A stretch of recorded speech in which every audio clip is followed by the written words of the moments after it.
Hello and welcome back dear students. आज हम आपके सामने ले आए हैं यूनिट्स एंड डायमेंशन का लेक्चर नंबर 3। देखिए, पहली बात मैं आपको बता दूं कि इस लेक्चर के डिस्क्रिप्शन बॉक्स में आपको एक असाइनमेंट या डीपीपी जरूर मिलेगा। उसको सोल्व कीजिए। कोई डाउट हो कमेंट बॉक्स में जरूर डालना। कोशिश करेंगे कि आज ही ये खत्म कर पाए, है ना। तो हो सकता है वीडियो थोड़ी लंबी भी बन जाए। तो देखिए, हम पढ़ रहे थे यूजेस ऑफ डायमेंशन, है ना। हम किसके बारे में डिस्कशन कर रहे थे? Regarding the uses of dimensions. किसका डिस्कशन कर रहे थे हम? Uses of dimension. एक्चुअल में क्या है कि डायमेंशन के मैंने बोला था 3 यूज होते हैं, जिसमें से पहला यूज मैंने आपके सामने डिस्कस कर दिया था। वो क्या था आपका? Principle of homogeneity. Principle of homogeneity in equations. क्या था आपका? Principle of homogeneity in equation. क्या बताया था इसमें? कि उन्हीं क्वांटिटीज को ऐड कर सकते हैं या सब्ट्रैक्ट कर सकते हैं जिनका डायमेंशनल फॉर्मूला क्या हो आपका? सेम। इक्वेशन के लेफ्ट और राइट में भी डायमेंशनल फॉर्मूला क्या होना चाहिए आपका? सेम, है ना। अब हम इसके बहुत ही इंपॉर्टेंट सेकंड यूज की तरफ बढ़ रहे हैं। किसकी तरफ बढ़ रहे हैं? Regarding the second use. देखिए, सेकंड यूज क्या है इसका? टू कन्वर्ट, क्या है इसका? To convert one system of unit, to convert one system of unit into another system. क्या करना हमें?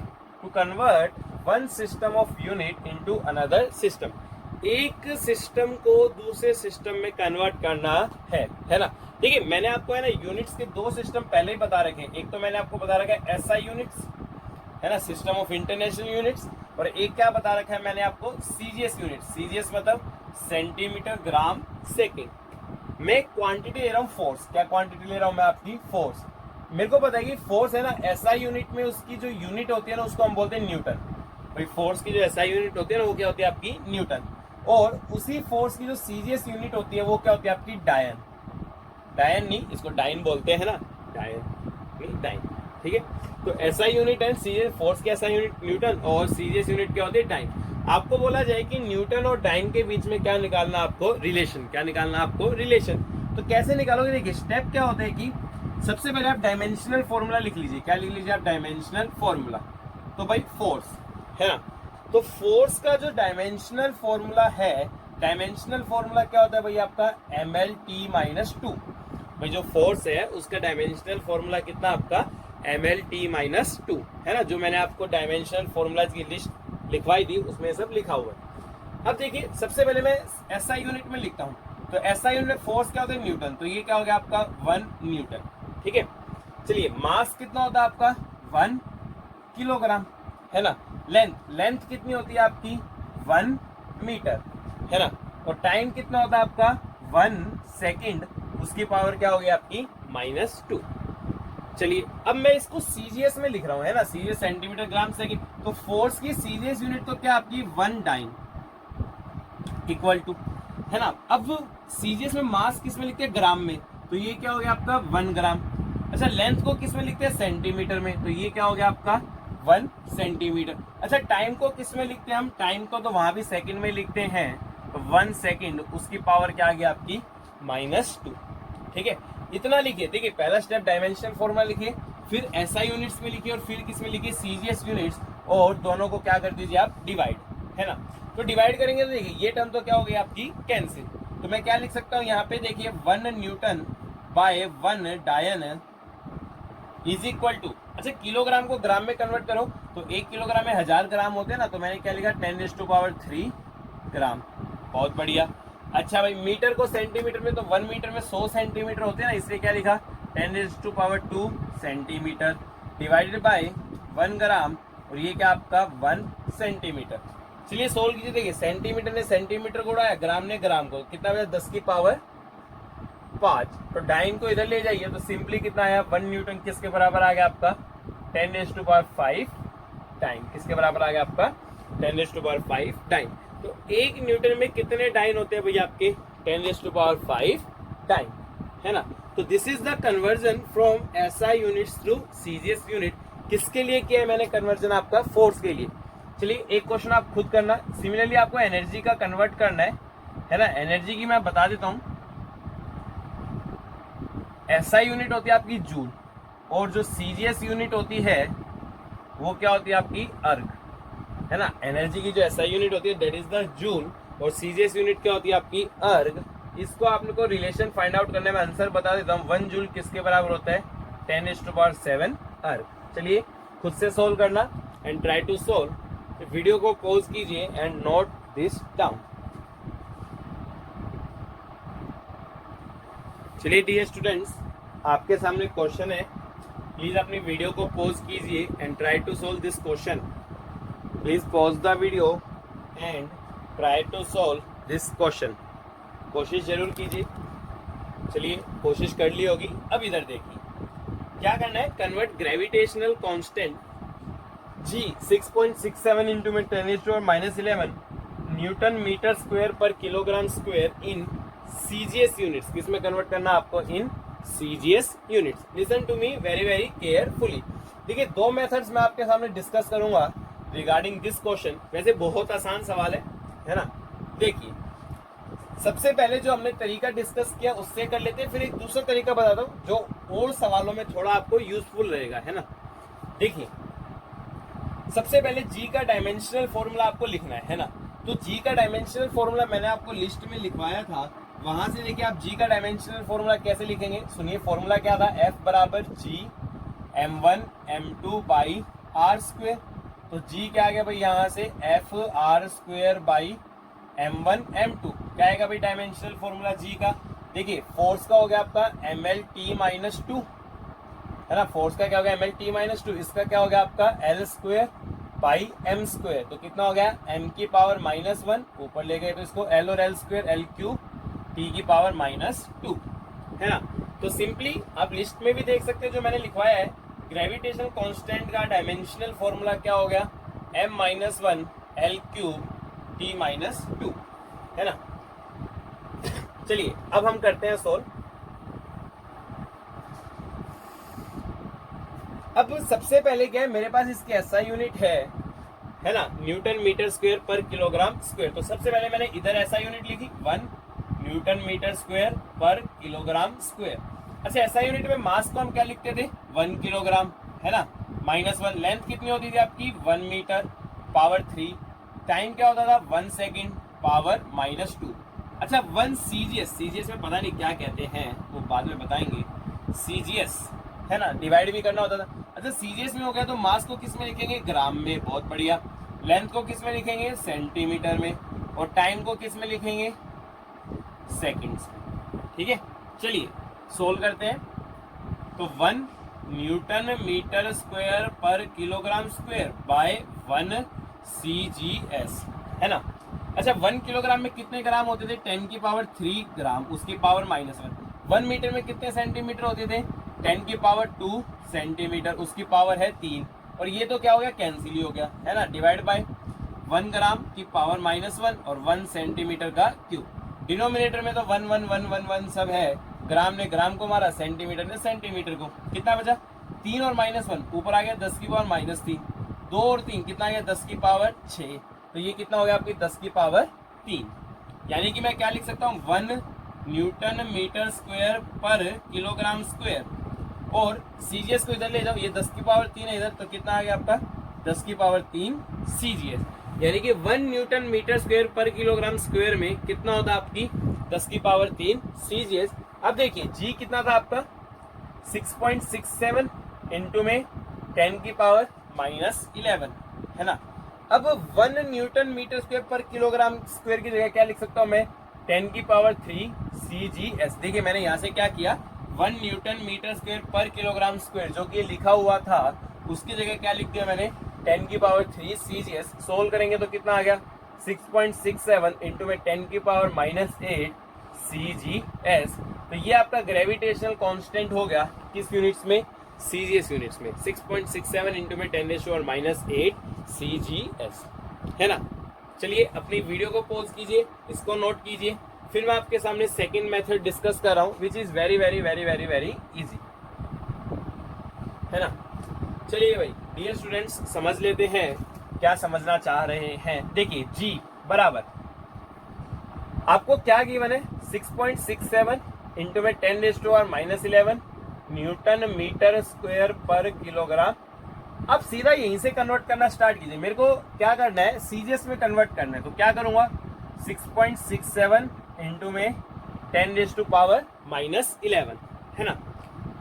आपको करना क्या है इसको स्मॉलेस्ट यूनिट्स में लिखिए, मतलब कि यहाँ पे जो यूनिट्स है ना उसमें मास आना चाहिए, लेंथ आना चाहिए और केवल क्या आना चाहिए आपका टाइम। जो भी यहाँ यूनिट्स है उसमें क्या आना चाहिए आपका मास, लेंथ एंड टाइम। मास मतलब किलोग्राम या ग्राम है ना, लेंथ मतलब मीटर या सेंटीमीटर और टाइम मतलब सेकंड।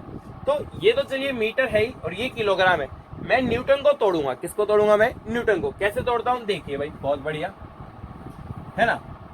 वैसे हमें सीधा ही पता है न्यूटन को हमें टाइम सीजीएस में कन्वर्ट करना है तो 1 न्यूटन किसके बराबर होता है 10⁻5 टाइम। तो हम सीधा भी लिख सकते हैं, कोई दिक्कत नहीं है ना। तो 1 न्यूटन हम जानते हैं किसके बराबर है, पिछला सवाल किया था 10⁻5 टाइम। बहुत बढ़िया। 1 मीटर इसको मेरे को किस में लेके जाना है, मेरे को लेके जाना है इसको सीजीएस में। 1 मीटर में कितने होते हैं भाई 100 सेंटीमीटर, उसका क्या आ गया आपका स्क्वायर। बहुत बढ़िया। अपॉन किलोग्राम को सीजीएस में लेके जाना है, किलोग्राम सीजीएस में क्या होता है ग्राम, तो ये हो गया आपका 10⁻³ ग्राम और उसका स्क्वायर। चलिए ये कितना आ गया भाई 6.67 इंटू में 10⁻⁻11 गुना 10⁻5। ये देखिए 10⁻2 और उसका स्क्वायर कितना हो गया 10⁻4 अपॉन ये कितना हो गया 10⁻6, क्या बचा dyne centimetre square by gram square. और यही क्या आपकी सीजीएस सिस्टम। तो सोल्व कर लो, 5 4 9 6 3 पावर, तो सोल्व करके कितना आ गया 6.67 इंटू में 10⁻⁻8 डाइन सेंटीमीटर स्क्वायर पर ग्राम स्क्वायर। तो किसी भी मेथड से आप चाहे ये मेथड कीजिए, मैं प्रेफर करूंगा ये आप इनिशियल लेवल पे समझना जरूरी था, आप इसी को यूज कीजिए। ये हमेशा क्या पड़ने वाला आपको छोटा और ये मेथड क्या पड़ेगा आपको बड़ा। आप सीधा यहाँ से भी कन्वर्ट कर सकते हैं। न्यूटन को जानते हैं हमने डाइन में लिख दिया, मीटर को जानते हैं सेंटीमीटर में, किलोग्राम को ग्राम में। चलिए अपनी वीडियो को पॉज कीजिए एंड नोट दिस डाउन। चलिए डियर स्टूडेंट्स, आपके सामने बोर्ड पे 2 सवाल हैं। पहले एक सवाल मैं सोल्व करके दिखा रहा हूँ, फिर नेक्स्ट सवाल आपको सोल्व करने की कोशिश करनी। तो देखिए पहला सवाल मैं आपको करके दिखा रहा हूँ, कैसे करना है listen to me very carefully. देखिए कहता क्या है, in a system of measurement the unit of length is 5 centimetre, the unit of length is 5 centimetre, unit of mass कितनी दे रखी है आपको 100 ग्राम और यूनिट ऑफ टाइम कितना दे रखा है आपको 0.01 second. How many Newton will the unit of force contains. देखिए एक अलग यूनिट सिस्टम बनाया गया है। मान लीजिए सपोज हम मार्स ग्रह पे, मंगल ग्रह पे गए, कॉलोनी बसानी थी, वहां पे भी मेजरमेंट चाहिए था। मेजरमेंट का एक नया सिस्टम बनाया। क्या सिस्टम बनाया, एक ऐसा सिस्टम जिसमें लेंथ की यूनिट क्या आपकी 5 सेंटीमीटर, मतलब लेंथ कितनी मानी जाएगी उस यूनिट सिस्टम में आपकी 5 सेंटीमीटर। चलिए बहुत बढ़िया। अच्छा यूनिट ऑफ मास कितना आपका 100 ग्राम, कितना यूनिट ऑफ मास आपका 100 ग्राम और टाइम की कितनी यूनिट है भाई आपकी 0.01 सेकेंड। टाइम को हम कितनी यूनिट्स में लिख रहे हैं भाई 0.01 सेकेंड। चलिए बहुत बढ़िया। How many Newton will the unit of force contains, क्या बताना है कितने न्यूटन होंगे यूनिट ऑफ फोर्स में। मैंने ये मान लिया कि जो मेरा नया ग्रह है ना वहां पे फोर्स की यूनिट क्या आपकी न्यूटन स्टार, क्या है फोर्स की यूनिट आपकी न्यूटन स्टार, इसमें हमें कोई दिक्कत नहीं है। चलिए भाई listen to me very very very carefully. देखिए क्या होगा यहाँ पे, अब मैंने वही तरीका अपनाया। सबसे पहले तो मैं क्या करूंगा, मेरे पास फोर्स है तो फोर्स का क्या लिखना है मेरे को डायमेंशनल फॉर्मूला। फोर्स का डायमेंशनल फॉर्मूला कितना हो गया भाई आपका mlt-2। सबसे पहले इसको आप क्या कीजिए, देखिए न्यूटन इसकी एसआई यूनिट है तो मैं इसको एसआई यूनिट्स में लिख रहा हूँ। तो फोर्स की एसआई यूनिट हो गई आपकी 1 न्यूटन। अगर न्यूटन लिखेंगे तो मास को कितना लिखना पड़ता है मेरे को 1 किलोग्राम। उस यूनिट में मास कितना आपका 1 किलोग्राम। अच्छा भाई लेंथ, उस यूनिट में लेंथ कितनी थी आपकी 1 मीटर और टाइम, उस यूनिट में टाइम कितना था आपका 1 सेकेंड, उसकी पावर कितनी आ गई भाई आपकी -2। चलिए फिर मैंने क्या किया, जो मेरा नया यूनिट सिस्टम है मंगल ग्रह पे जो सिस्टम है उसके अंदर लिखा, तो ये हो गया आपका 1 न्यूटन स्टार, है ना। चलिए भाई इधर देखिए मास, उस नए सिस्टम में मास की यूनिट कितनी है भाई, यूनिट ऑफ मास यानी कि एक यूनिट मास कितना है उसमें 100 ग्राम, कितना आपका 100 ग्राम। चलिए भाई बहुत बढ़िया। लेंथ, उसमें लेंथ की यूनिट कितनी है भाई आपकी 5 सेंटीमीटर, कितनी आपकी 5 सेंटीमीटर। और टाइम सेकंड, टाइम की यूनिट क्या है भाई उसमें 0.01 सेकंड, उसकी पावर कितनी आ गई आपकी -2, है ना। चलिए थोड़ा सा और सोल्व करना पड़ेगा। तो 1 न्यूटन बाय 1 न्यूटन स्टार कितना आ गया भाई देखिए, किलोग्राम को ग्राम, 1 किलोग्राम में 1000 ग्राम होते तो मैंने लिखा 10 की पावर 3 ग्राम, बहुत बढ़िया। 1 मीटर में 100 सेंटीमीटर होते तो मैंने सिंपली लिख दिया 100 सेंटीमीटर। और 1 सेकेंड डिवाइडेड बाय, ये क्या आपका 100 को लिखा 10 की पावर 2 ग्राम, 5 सेंटीमीटर। अच्छा 0.01 को हम कितना लिख सकते हैं 10 की पावर -2 सेकेंड, और उसकी पावर कितनी आ गई -2। ठीक है, ग्राम से ग्राम कैंसिल, सेंटीमीटर से सेंटीमीटर और सेकंड से सेकंड। तो क्या आ गया भाई आपका 1 न्यूटन बाय 1 न्यूटन स्टार कितना हो गया भाई आपका 10 की पावर 3 बाय 10 की पावर 2 कितना हो गया ये आपका 10, ये 5 और 100 ये कितना हो गया आपका 20। और देखिए -2 कितनी पावर होगी 10 की पावर 4, तो मेरे हिसाब से तो कितना आ गया ये आपका 1/50। अब न्यूटन स्टार को इधर ले जाओ, तो 1 न्यूटन स्टार किसके बराबर आ गया भाई आपका 50 न्यूटन, किसके बराबर आ गया आपका 50 न्यूटन। यानी कि जो फोर्स की नई यूनिट है उसमें कितने न्यूटन होने वाले हैं भाई आपके, उसमें होंगे आपके 50 न्यूटन। कितने होंगे आपके 50 न्यूटन। चलिए dear students please pause the video. अब अपनी वीडियो को पॉज कीजिए और पॉज करने के बाद पहले ये नोट कीजिए एंड ये सेकंड सवाल करने की कोशिश कीजिए जो मेडिकल के एग्जाम में पूछा गया था 2011 में। चलिए pause the video, note this down और उसको ट्राई कीजिए। इतने मैं मिटा देता हूं।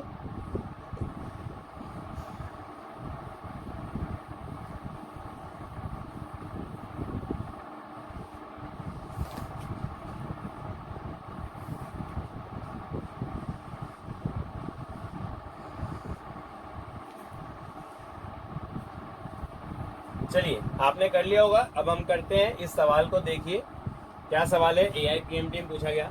The density of material in CGS unit, CGS unit में डेंसिटी कितनी है आपकी 4 ग्राम पर सेंटीमीटर क्यूब, बहुत बढ़िया। In a system of units, कोई अलग सिस्टम है मंगल ग्रह का, in which unit of length आपकी 10 सेंटीमीटर, यूनिट ऑफ मास है 100 gram, find the value of density in the new units. देखिए जो मैंने न्यू यूनिट्स में डेंसिटी की जो यूनिट मानी, जो नए सिस्टम है ना यूनिट ऑफ डेंसिटी, डेंसिटी की यूनिट कितनी मान ली मैंने भाई D स्टार, कुछ मान लो क्या जाते हैं, क्या मान ली यूनिट D स्टार। स्टेप क्या था, सबसे पहले आपको लिखना है डायमेंशनल फॉर्मूला। क्या लिखना है आपको डायमेंशनल फॉर्मूला। अब डेंसिटी का dimensional formula dear students, dimensional फॉर्मूले की लिस्ट में देखिए ये होता है मास पर यूनिट वॉल्यूम, इसलिए हम क्या लिखते हैं ML-3। ये डेंसिटी का क्या हो गया आपका डायमेंशनल फॉर्मूला। सबसे पहले मैं इसको CGS में लिख रहा हूं, तो CGS में 1, और CGS यूनिट क्या है भाई इसकी ग्राम पर सेंटीमीटर क्यूब। अच्छा CGS में मास को कितना लिखूंगा मैं 1 ग्राम, कितना लिखता हूं मैं हमेशा 1 ग्राम। और लेंथ कितनी होती है आपकी 1 सेंटीमीटर, उसकी पावर कितनी आ गई आपकी -3, है ना। अब जो नया यूनिट सिस्टम उस पर आ जाओ। नई यूनिट सिस्टम में डेंसिटी की यूनिट क्या है 1 D स्टार। अच्छा डेंसिटी की यूनिट D स्टार ली तो उसमें लेंथ कितनी यूनिट की आपकी 10 सेंटीमीटर, और मास कितना आपका 100 ग्राम। तो मास को कितना लिखना पड़ेगा हमें 100 ग्राम, और लेंथ कितनी अपनी 10 सेंटीमीटर, तो क्या लिखेंगे 10 सेंटीमीटर की पावर -3, है ना। अब सोल्व करते हैं। देखिए ग्राम से ग्राम क्या हो गया कैंसिल, सेंटीमीटर से सेंटीमीटर क्या हो गया कैंसिल, तो क्या आ गया आपका 1 ग्राम पर centimetre cube by 1 D star. ये किसके बराबर आएगा, देखिए ऊपर तो आपका 1 हो ही गया सिंपल, नीचे कितना ये 100 हो गया, और ये कितना हो गया 10 की पावर -3। सोल्व करेंगे तो ऊपर ले गए, तो ये कितना आ रहा आपका सिंपली 10। अब D स्टार को इधर ले जाओ, तो 1 ग्राम पर सेंटीमीटर क्यूब में कितना हो गया भाई आपका 10 D स्टार, कितना हो गया आपका 10 D, यानी 1 ग्राम सेंटीमीटर क्यूब में 10 D स्टार। अब हमारे पास कितने गिवन है 4 ग्राम पर सेंटीमीटर क्यूब, 4 ग्राम पर सेंटीमीटर क्यूब की जगह मैं क्या लिख सकता हूँ 10 D स्टार, यानी कि कितना आगे 40 D स्टार। यानी कि नई यूनिट सिस्टम में जो डेंसिटी आएगी वो कितनी आएगी आपकी 40 D स्टार, यानी डेंसिटी कितनी होगी 40, hence option B is the correct option. चलिए अपनी वीडियो को पॉज कीजिए एंड नोट दिस डाउन। देखिए अब हम डायमेंशन के 2 यूजेस के बारे में समझ चुके हैं, अब हम समझने जा रहे हैं regarding the third use of dimension, है ना। थर्ड यूज क्या डायमेंशन का, very important, to derive the dependence of one physical quantity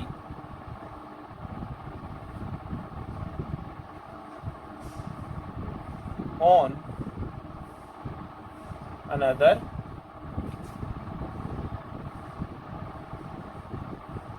physical quantity. क्या आपका to derive a dependence of one physical quantity on another physical quantity नहीं quantities. एक physical quantity की दूसरी फिजिकल क्वांटिटीज पे किस प्रकार की डिपेंडेंस होगी वो हमें क्या करना है, डिराइव, है ना। मैं आपके सामने सिंपल एग्जांपल ले रहा हूँ डियर स्टूडेंट्स। देखिए सिंपल पेंडुलम शायद सबने देखा होगा, एक धागा होता है, धागे के नीचे एक बॉल होती है सॉलिड सी, है ना, धागे से लटका होता है, उसको छोड़ देते हैं तो वो क्या करता है, इस प्रकार से मोशन करता है, उसको क्या बोलते हैं हम, सिंपल पेंडुलम, है ना। हमें अभी क्या करना है, मैं आपको बोल रहा हूँ कि टाइम पीरियड, ये मैंने आपको गिवन है कि time period of simple pendulum,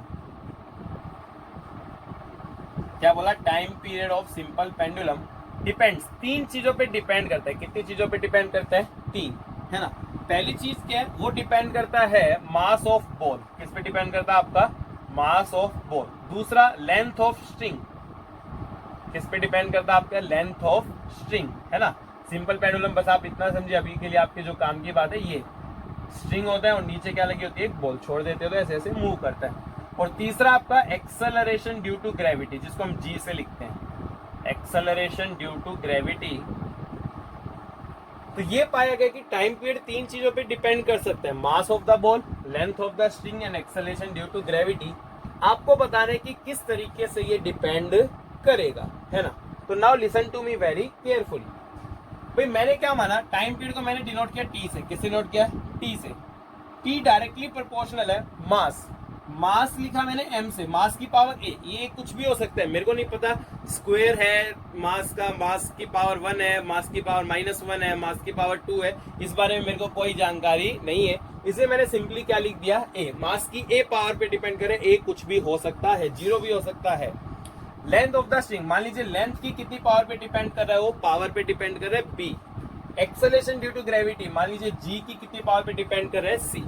तो ये तीन चीजें कुछ भी हो सकते हैं, ए बी सी, है ना। अब देखिए होगा क्या, जैसे ही मैं प्रोपोर्शनलिटी हटाऊंगा क्या आएगा, एक कांस्टेंट, उस कांस्टेंट को क्या लिख लिया मैंने, के। तो के एम की पावर ए, एल की पावर बी, जी की पावर सी, इसको बोला मैंने इक्वेशन नंबर 1। यहाँ पे याद रखिए के क्या होता है आपका, कोई भी एक कांस्टेंट, है ना। अब रूल याद कीजिए, principle of homogeneity in equation की, लेफ्ट हैंड साइड का जो डायमेंशन है वही डायमेंशन किसका होना चाहिए, आपका राइट हैंड साइड का। मतलब अगर मैं यहाँ डायमेंशन लूँ, डायमेंशन ऑफ टी, देखिए कांस्टेंट आपका डायमेंशन लेस है, किसी प्रकार का कोई डायमेंशन नहीं है, ये हम मान के चल रहे हैं, है ना। हो सकता है कई क्वेश्चंस में हो जाए, पर यहाँ पे हम जो सवाल करेंगे उनमें कांस्टेंट का कभी भी डायमेंशन नहीं होता। m की पावर a, अच्छा भाई m क्या आपका मास, चलिए अभी लिख लेते हैं, डायमेंशन ऑफ मास उसकी power a, dimension of l उसकी power b, dimension of g उसकी पावर c। चलिए लिखिए टाइम, टाइम का डायमेंशन तो क्या होता है आपका, सिंपली t। m मास, मास का डायमेंशन होता है m, उसकी पावर आ गई a, है ना। लेंथ का डायमेंशन होता है l, उसकी पावर आ गई b। देखिए g एक्सेलरेशन का मैंने आपको लिखवाया था, क्या डायमेंशन होते हैं, lt-2, उसकी पावर क्या आ गई, c। अब इक्वलिटी है, मैं दोनों तरफ क्या करूंगा, m l और t, उनकी पावर्स को क्या करूंगा, इक्वेट। तो इक्वेट पावर्स, क्या इक्वेट करनी है आपको, पावर्स।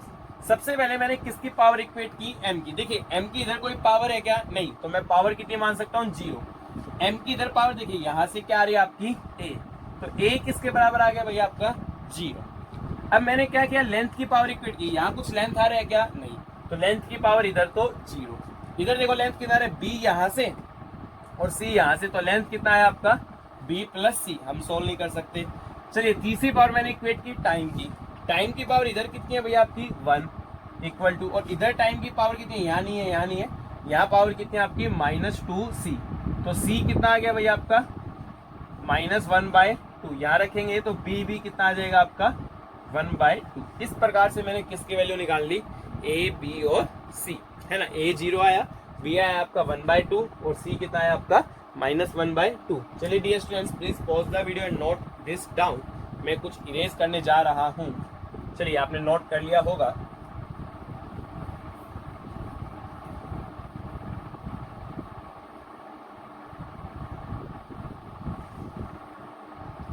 अब मेरे को क्या करना है कि जो ए बी सी की पावर आई है उसको इक्वेशन नंबर 1 में लिख दीजिए। तो इक्वेशन नंबर 1 में लिखेंगे तो टी कितना आ जाएगा के, एम की पावर 0 तो 1 हो गया, मैं लिख नहीं रहा हूँ। एल की पावर बी, बी कितना आपका 1/2 है ना। जी की पावर सी, सी या -1/2 नीचे ले गए तो जी की पावर 1/2 है ना। तो इसको हम कैसे लिख सकते हैं, टी बराबर के √L/G। अब इस k की वैल्यू ना एक्सपेरिमेंटली डिटरमाइन कर सकते हैं ना। तो एक्सपेरिमेंटली जब डिटरमाइन किया गया तो k जो आपका है वो किसके बराबर आया आपका 2π। तो लास्टली फॉर्मूला क्या आ जाता है आपका 2π √L/G। क्या आ जाता है आपका टाइम पीरियड 2π √L/G। तो this is the application of dimension analysis, third application, जहां पे हमने एक क्वांटिटी का दूसरी क्वांटिटी पे किस प्रकार का डिपेंडेंस है हमने वो निकाला है। मैं यहाँ पे आपको कुछ बात याद दिला देता हूँ। एक तो यहाँ सबसे बड़ी लिमिटेशन है कि हमें डायमेंशनल कांस्टेंट, इस के को हम क्या बोलते हैं डायमेंशनल कांस्टेंट, इसके बारे में कोई इंफॉर्मेशन नहीं मिल रही। सेकेंडली क्या हमारी लिमिटेशन है, देखिए मेरे पास 3 इक्वेशन आएगी, एक m को इक्वेट करके, एक l को इक्वेट करके और एक t को।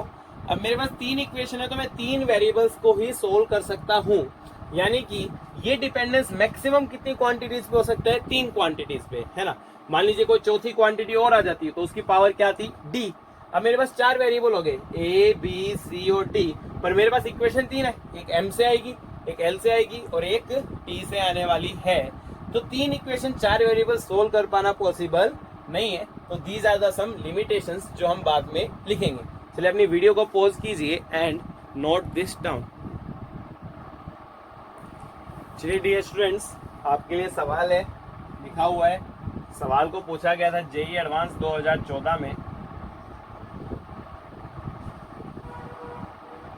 है ना। एक बार क्वेश्चन को रीड कीजिए, वीडियो को पॉज कीजिए and try to solve it. आप कर सकते हैं, आसान सवाल है। ये इंटीजर आंसर टाइप है, n की जो वैल्यू है इंटीजर आएगी। इंटीजर का मतलब 0 से लेके 9 के बीच में, 0 1 2 3 4 5 6 7 8 9, है ना। चलिए आपने ट्राई किया होगा, अब हम करते हैं।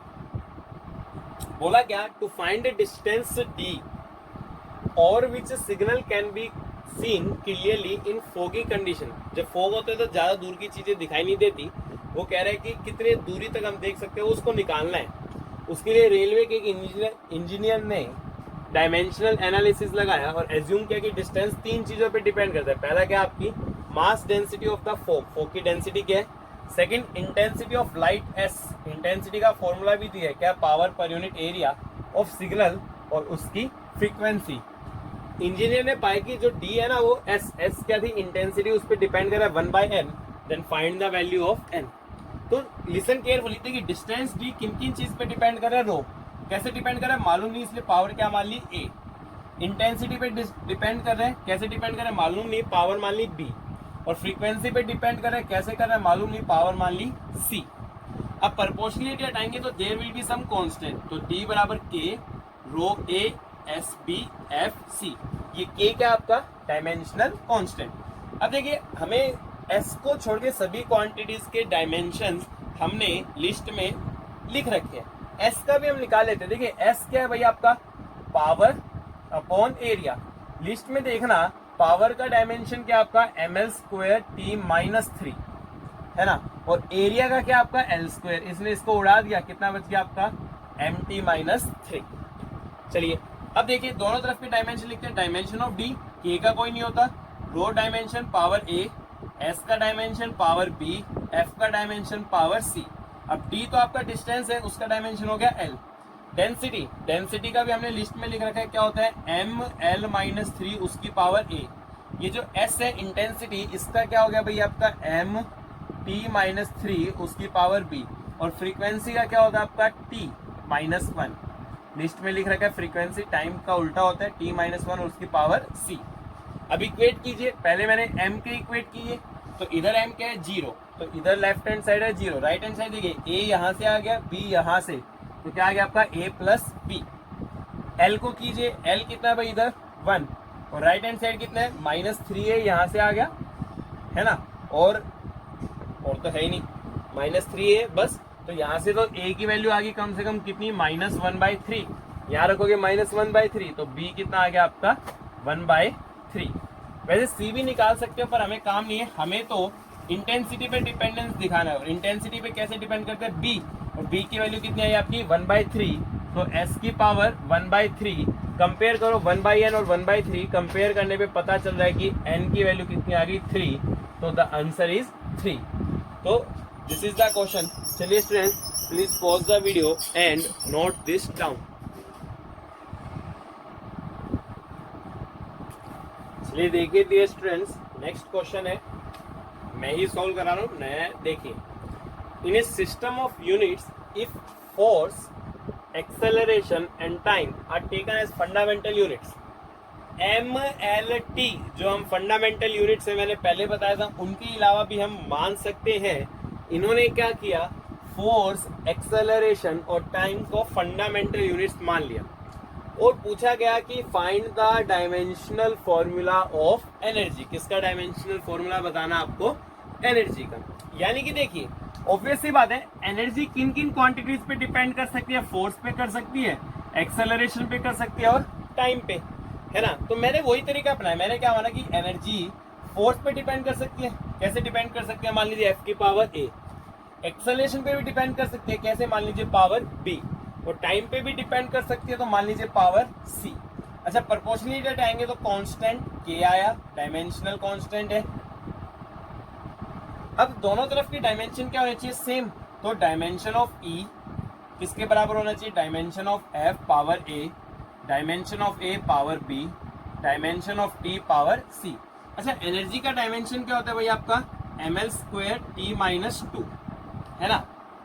F लिस्ट में बेटा आपको देखने पड़ेंगे, F का क्या होता है, ml/T-1 power A। Area sorry area नहीं, क्या एक्सेलरेशन, एक्सेलरेशन क्या है LT-2 उसकी पावर B, है ना। और टाइम का तो होता है T उसकी पावर C। इक्वेट कीजिए, चलिए भाई m का इक्वेट कीजिए। इधर m कितना आपका 1, है ना, और इधर m कितना है, ये पावर आ गई a, और तो कुछ है ही नहीं, तो a तो सीधा आ गया आपका 1। l को इक्वेट कीजिए, l की इधर पावर कितनी है 2, और इधर कितनी है l की पावर a और यहाँ पावर b, तो a प्लस b सीधा सोल्व करें तो a को रखोगे तो b कितना आ गया आपका 1। t को इक्वेट कीजिए, t की पावर कितनी है भाई आपकी -2, इधर कितनी है t की पावर -a और -2b प्लस c।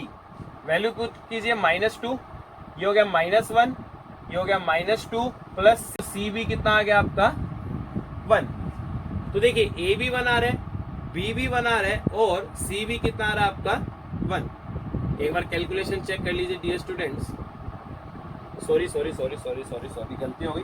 देखिए फोर्स में कितना आता है t की पावर -2, कितना आता है आपका t की पावर, आपके पास लिस्ट आप उसमें देख सकते हैं ml/T-2, तो यह है -2, यह आएगा आपका कितना -2a, है ना। बाकी सब कुछ क्या सही, -2a आएगा तो यहाँ आ गया -2, इधर ले जाएंगे तो c कितना आएगा 2, यानी a आया 1, b आया 1 और c कितना आया 2। तो हम क्या लिख सकते हैं, energy is equal to dimension formula ही लिखना है, तो f की पावर a सिंपल,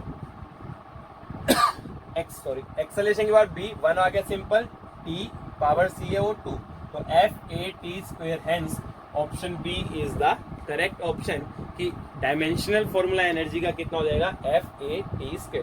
अब डियर स्टूडेंट्स आपको कुछ भी दे सकता है, यहाँ पे जरूरी नहीं है कि आपको डायमेंशनल फॉर्मूला एनर्जी का पूछे, हो सकता है यहाँ पे डायमेंशनल फॉर्मूला किसका पूछे, मास का, तो इधर क्या लिखना है मास, यहाँ केवल क्या बच जाएगा m। हो सकता है डायमेंशनल फॉर्मूला लेंथ का पूछ ले, तो यहाँ पे एनर्जी की जगह क्या लिख देना है लेंथ, और लेंथ का क्या आ जाएगा L, और फिर से क्या करना है इक्वेट। हो सकता है डायमेंशनल फॉर्मूला किसका पूछ रहे, टाइम का, तो यहाँ पे टाइम लिखना और फिर सही से सोल्व करना। तो ये आपके लिए एक्सरसाइज है कि आपको इसी सवाल में मास, लेंथ और टाइम इन तीनों का डायमेंशनल फॉर्मूला क्या होगा ये बताना है। चलिए वीडियो को पॉज कीजिए एंड नोट दिस डाउन। चलिए डियर स्टूडेंट्स कुछ इंपॉर्टेंट पॉइंट्स को हम डिस्कस कर रहे हैं, है ना। Listen to me carefully. देखिए ये वो बातें हैं जो आपको थोड़ी याद भी रखनी है ना, क्योंकि आपने अभी तक उतना पढ़ा नहीं है, मैथमेटिक्स से लिंक करेगा थोड़ा सा। लिसन टू मी केयरफुली, आएगा समझ। देखिए मान लीजिए सपोज कोई क्वांटिटी ऐसी लिखी है sin और कुछ यहाँ पे एंगल में, जैसे हमने पढ़ा साइन 90, साइन 120, साइन 30, वटएवर, है ना। अब आप एक बात देखिए,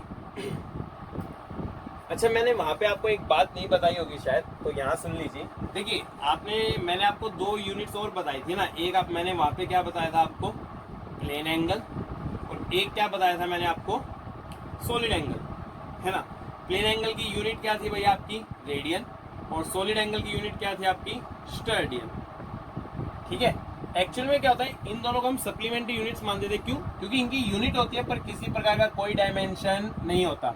डायमेंशन नहीं होता तो हम क्या लिखते हैं इसको, m0 l0 t0। Solid angle की भी यूनिट तो होती है पर किसी प्रकार का कोई डायमेंशन नहीं होता है, इसलिए हम क्या लिखते हैं, m0 l0 t0। मतलब ये क्वांटिटीज ऐसी है जिनका यूनिट तो होती है पर डायमेंशन नहीं होता। मतलब ये तो पॉसिबल है कि यूनिट हो और फिर भी क्या हो जाए आपका, डायमेंशन लेस, बट उल्टा पॉसिबल नहीं है। कहने का क्या मतलब, अगर यूनिट लेस है तो डायमेंशन लेस भी होगा। मतलब कि अगर आपका यूनिट लेस है तो डायमेंशन लेस होगा, कोई डायमेंशन नहीं होगा। ये बात तो 100% क्या होती है आपकी, सही। बट उल्टा अगर मान लीजिए आपका डायमेंशन लेस है, जैसे ये दोनों क्वांटिटी, तो क्या जरूरी है कि यूनिट लेस हो, no, it is not necessary. ये दोनों क्वांटिटीज डायमेंशन लेस है पर फिर भी इनके पास क्या होती है आपकी, यूनिट्स, है ना। इसको नोट कर ले कहीं। चलिए, तो साइन के साथ तो एंगल आएगा 90 डिग्री, 180 डिग्री, रेडियन इसकी ऐसा यूनिट है। तो ये अभी मैंने बताया कि ये क्वांटिटी, जो ये वाली क्वांटिटी जो साइन के अंदर लिखा हुआ होता है एंगल की फॉर्म में, वो क्या होता है आपका, हमेशा और हमेशा क्या होगा आपका, डायमेंशन लेस, है ना। और पूरा का पूरा जो साइन है, पूरा का पूरा जो साइन फंक्शन है भाई, साइन क्या होता है आपका, परपेंडिकुलर बाय हाइपोटेन्यूज। परपेंडिकुलर भी लेंथ है भाई, क्या होता है, परपेंडिकुलर बाय हाइपोटेन्यूज। ये भी लेंथ है, ये भी लेंथ है, एल से एल कैंसिल, तो ये पूरा भी क्या होगा आपका, डायमेंशन लेस। क्या होगा आपका, डायमेंशन लेस।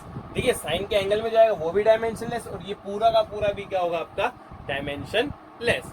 सिमिलरली आगे जाके आप एक फंक्शन पढ़ोगे एक्सपोनेंशियल, किससे डिनोट करते हैं, ई, किससे डिनोट करते हैं, और उसकी पावर में कुछ होता है बेटे, इस फंक्शन को हम क्या बोलते हैं, एक्सपोनेंशियल फंक्शन, है ना। इसमें भी सेम, जो भी पावर में लिखा होगा, जो भी पावर में लिखा होगा वो हमेशा क्या होना चाहिए आपका, डायमेंशन लेस। क्या होना चाहिए आपका, डायमेंशन लेस। और ये पूरी की पूरी क्वांटिटी, ये पूरी की पूरी क्वांटिटी भी क्या होती है आपकी, हमेशा डायमेंशन लेस। क्या होती है आपकी, हमेशा डायमेंशन लेस। सिमिलरली एक और फंक्शन है, ये एक्सपोनेंशियल हो गया, एक होता है लोगैरिथम, लोग, है ना। लोग के यहाँ पे जो भी लिखा जाए इसको बोलते हैं लोग का, लोग की जो भी वैल्यू, लोग के यहाँ जो भी लिखा जाए, ये क्वांटिटी हमेशा क्या होती है आपकी, डायमेंशन लेस। क्या होती है, हमेशा डायमेंशन लेस। और पूरे का पूरा लोगैरिथम भी हमेशा क्या होता है आपका, डायमेंशन लेस, है ना।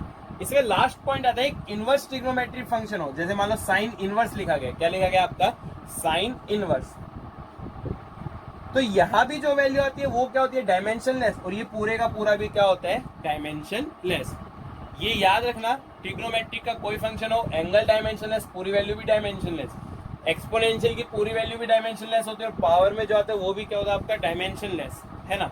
लोगैरिथम में जो वैल्यू आएगी वो डायमेंशन लेस, और पूरे का पूरा भी क्या होता है आपका, dimensionless. Similarly inverse trigonometry कोई सा भी हो सकता है, sine inverse, cos inverse, tan inverse, cot inverse, sec inverse and cosec inverse, ये भी आपका डायमेंशन लेस, और पूरे का पूरा भी क्या होता है आपका, डायमेंशन लेस।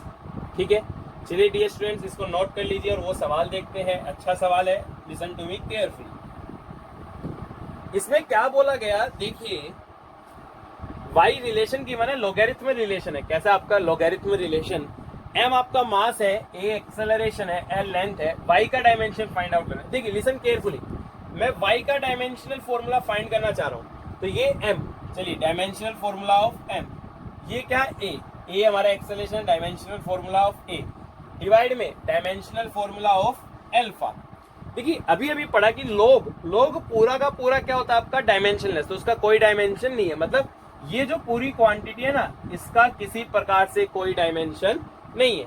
तो y का डायमेंशन किसके बराबर, एम ए बाई एल्फा, ये लिख लिया। अब देखिए मेरे को m का मालूम है, मेरे को a का भी मालूम है, क्या मैं अल्फा का जानता हूं, नहीं, पता ही नहीं अल्फा का क्या है, कुछ इन्फॉर्मेशन ही नहीं है। तो अगर मेरे को y का डायमेंशन निकालना है तो पहले अल्फा का भी डायमेंशन निकालना पड़ेगा, और उसके लिए हम ये अंदर का इस्तेमाल करेंगे। देखिए लोगैरिथम में अंदर क्या दिया गया है भैया आपको, log 1 plus alpha L by M A. Actually में लोगैरिथम के अंदर जो लिखा होता है वो क्या होता है, हमेशा और हमेशा आपका डायमेंशन लेस, है ना, हमेशा डायमेंशन लेस होना चाहिए। मतलब ये तो डायमेंशन लेस होना चाहिए और ये भी क्या होना चाहिए आपका डायमेंशन लेस। कहने का क्या मतलब, alpha L by M A ये क्वांटिटी कैसी होनी जरूरी है, अभी आपको बताया था कैसी होनी चाहिए आपकी, डायमेंशन लेस। यानी कि अगर हम बोले अल्फा का डायमेंशन, एल का डायमेंशन, एम का डायमेंशन और ए का डायमेंशन, ये मिलके क्या होना चाहिए, डायमेंशन लेस। डायमेंशन लेस का मतलब एम जीरो, एल जीरो और टी भी क्या होना चाहिए, जीरो, तभी डिफाइंड होता है ना। 4 फंक्शन में डायमेंशन लेस, साइन मतलब trigonometric, exponential, logarithm and inverse trigonometric. अब देखिए डायमेंशन ऑफ अल्फा, एल इसका डायमेंशन एल, मास का डायमेंशन एम, और एक्सेलरेशन का क्या होता है, एल टी माइनस टू, किसके बराबर, सब जीरो है ये तो, M zero, L zero, T zero. Solve करो, एल से एल कैंसिल हो गया, इधर ले जाओ, तो अल्फा का डायमेंशन कितना हो गया भाई आपका, एम टी माइनस टू। ठीक है, चलिए अब यहाँ वैल्यूज पुट कीजिए। मास का डायमेंशन क्या था, एम, एक्सेलरेशन का एल टी माइनस टू, और अल्फा का कितना है भाई आपका, एम टी माइनस टू। कितना है भाई आपका, एम टी माइनस टू। तो एम से M cancel, T minus two से टी माइनस टू कैंसिल, तो कितना बच गया, एल। तो इसका डायमेंशन फॉर्मूला केवल और केवल क्या आएगा, एल, यानी कि option C is the correct option, है ना। चलिए डियर स्टूडेंट्स अपनी वीडियो को पॉज कीजिए, नोट दिस डाउन, एंड यहाँ पे हम आज का लेक्चर खत्म करेंगे। टॉपिक अभी बाकी है ना, लेक्चर बड़े होंगे, आप नए नए अभी अपने पढ़ना चालू किए तो हम थोड़े छोटे लेक्चर ही बनाएंगे, आगे धीरे धीरे इनकी ड्यूरेशन बढ़ाएंगे। अब आपको डिस्क्रिप्शन बॉक्स में एक असाइनमेंट जरूर मिलेगा, उसको जरूर सोल्व कीजिए। जो प्रॉब्लम आए आप कमेंट बॉक्स में डाल सकते हैं। Okay, thank you dear students.